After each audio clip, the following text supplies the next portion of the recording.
Tu vas dire bon. Tu cuises. Ma boulaye déjà, m'a été trop fatiguée. Cuise. Même pousser au prix, hein. Un maison déjà que. Un des combien de coups. Ngeta. Chia. Mbuta la mkasa la gepe ile chia. Msitie. Chia. Chia makeve. Déjà, elle a grand détail, net mou. Nous comment dire? Elle a grand détail. Ça veut dire tia grand détail, il y a que tia, nous comment dire? Ça veut dire tia il est comme ce monde au niveau il y a poudre, poussière, il y a sombre. Ça veut dire voilà les tia, hein? Nous comment dire? Donc tant pis cas tia. Ok. Ah, nous comment dire? Alors, nakati ya yawina. Ayambita kimpana chia wow. Chia kena kubaka. Yani kena kubikula bao. Yani na mindele ti. Oh. Toto yai. Pena we kukuiza yai. Na kungu ya kitoko ya Jésus. Luko mani. Ngeta. Kungu ya yenga ya Kristo. Wanata mkongo. Beno ba mindele yai. Beno ba ndulu ate. Beno yai. Beno ba mindele. Ba nyoka zambalu. Ba mboza ntantu. Nous comme on est. Ben me pousse mon cou, on regarde Jésus. Jésus, c'est petit comme ça. Comment on fait c'est joli, hein? Jésus, hein? Nous connaissons. Jésus. Comment on quand même, hein? Et kitoko. Vraiment facile même il y a celui qui a. Mais kumbina ben menata na kufwa dikane. Ba menga yiko ya bena Congo ben me kufwa, ben me kuchamuna. Il y a un arrêt même vite mon fou de la femme là Jésus avait nommé et peut-être qu'il va me s'écrire Jésus il me dit il me dirait aussi elle dirait mais t'as beaucoup de Jésus mais depuis on a beaucoup de Jésus encore elle était dans la Dieu non baba ils ont mis non bah que vraiment bizarre ça dit nous avons ça que c'est moqué quand ça va génie moquerie nous commander donc on parle de l'homme sur la scène. Jésus dit à que tu veux la air. Mais il y a déjà. Nous commençons. Jésus. T'as la tête de canne et un bah t'as pembe yai mutu la crème. Mais vous pouvez entendre Congo yai na kungu yange Jésus. Oh Jésus, et que fou ya bawe. Il n'y a pas de kipa. Et dans son zana kacha chia na mindele, mais il y a funda mindele na papa ba. Voilà, Jésus, nous comme ma bande la café, que font la papa, nous voulons. J'ai bien venu pour que papa ben non. Bien venu mon fou le donc Jésus hein. Donc nous autres c'était Jésus. Donc on gagne Jésus. OK. On gagne fils de papa un peu mais na piku folikane ndombe. Mais ben mindele yai. Ben te ki matoto ya Kongo yai. Ben te tala mpasi. Yani meloka ba. Yani meloka. Oui, qui ça des gens fait que kuloka kabatu. Et qui ça dit que peut ça ka bénédiction, qui ça dit que peut ça ka malédiction. Nous comme. Donc zaba kutambula na bisali ya nzaba. Zaba kuzisa bisali ya nzaba. Pour que yani bénir nge. Pour que yani maudire nge, c'est un choix. Lukomane. Na kati na ya wina. Aya vita kifame kutala kijimbu ya nene mekukuluka. Mbotete ya sirilu, ikuluke. Mbotete ya wina. Weta mbotete? Wala, mbotete ina. Aya vita kutala ya. Mbotete ya sirilu ikuluke mukongo. Ingeta, vita kimpa. Ngemekuluna mayange. Ikongo mbego wa bevea. Donc, nina kona kama kitu. Lukomane. Ini mbotete. Ina kuzoza. Na ngolo. Donc, geme kulunga yange, ta mission est accomplie. Ma meni nunga, malungile, lukomane. Là, il pas voir maintenant d'autres messagers. Il y a le métal bakimbangu, bamachua, bamamangunga, il y a le métal babantu, il y a le métal aussi. Les amis ne pas là.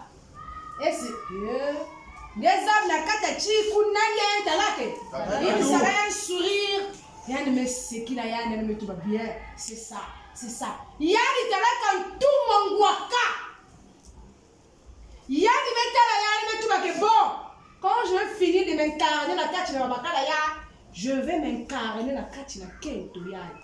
na kunata diambu ya luko Ngeta.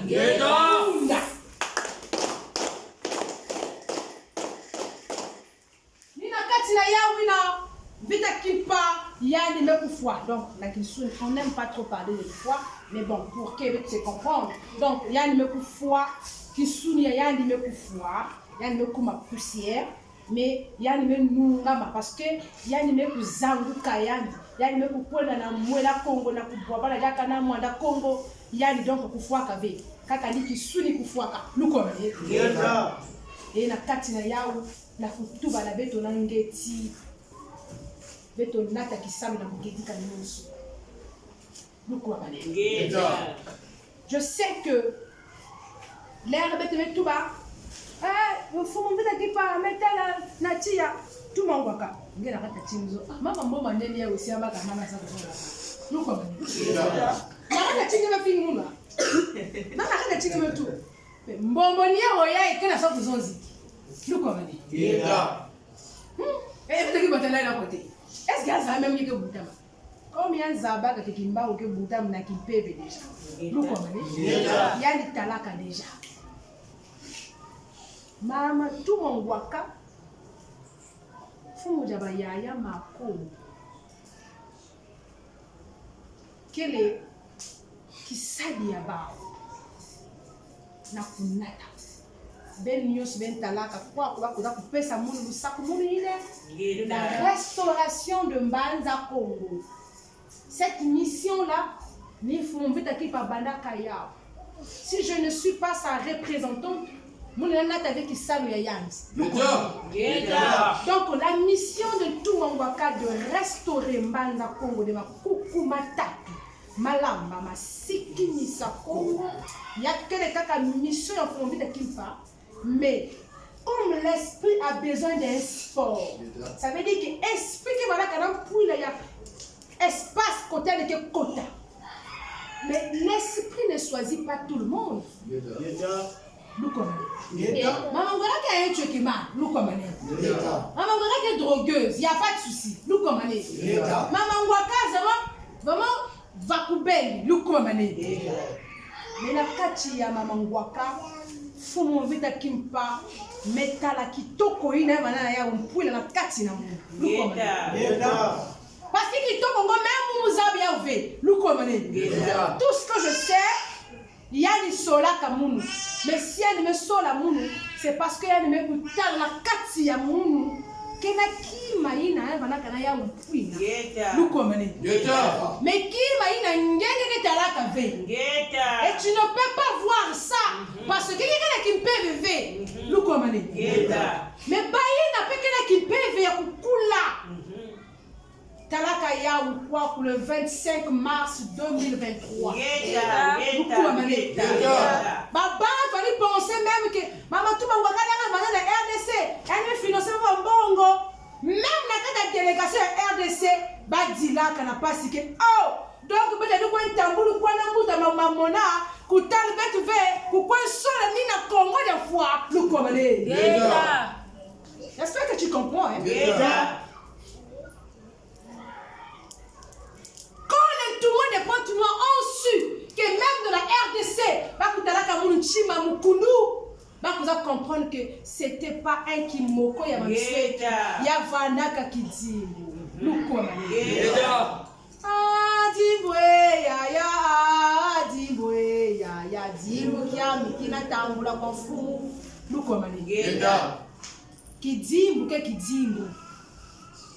maman tout mangora façon de se maison avec quand na maison d'arrêt mais ça 7 mois nous comme Monuko mais va dans la maison d'arrêt vous met ça là 7 mois nous comme ba mais quand munu le 2 décembre nous comme oh vous me kudia ya yamvungi nous comme oh me kudia tata ngwaka nous comme oh me kudia tata pakala nous comme mais dia ba sana kuma tatu nous comme bakanga munu parce que muka ndoki lukomane ndoki ba kanga kayani moi c'est que je sache ndoki ba yoka kayani na piné lukomane ndoki vous m'envoyez à la maison d'arrêt en tant que ndoki je sais donner lukomane ndoki on ne juge pas na ba juge yai Noki, banat muna mwanza ville, na Congo de Chou, comment va-t-il mon ami? Nous commandons.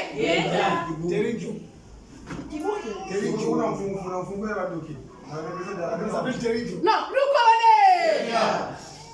Oh maman, tout mon waka, façoyé. Maman, tout mon waka, arrêtez le 2 décembre. Les gens n'avaient pas vérifié ça. Elle est partie le 2 juillet. On m'arrête le 2 décembre. Nous commandons. Je dis ici. Quand j'ai reçu la bénédiction de ma Kokoma Tatou, première réunion, il y a un salak à Navungu.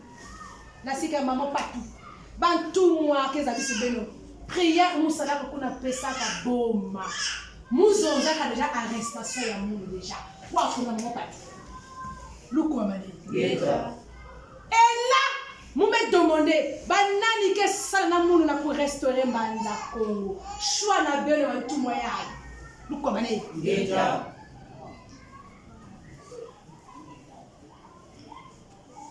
Elle est choisie. Nous commandons. J'ai parlé de mon arrestation. Pourquoi? Parce que je savais qu'ils vont prendre la maison d'arrêt. Un jour, nous commandons. Il faut que ça puisse s'accomplir. Je suis qui pour que vous n'accomplissiez une maison d'arrêt? Pourquoi pas vous comprenez sur tout final? Nous commandons Kunda.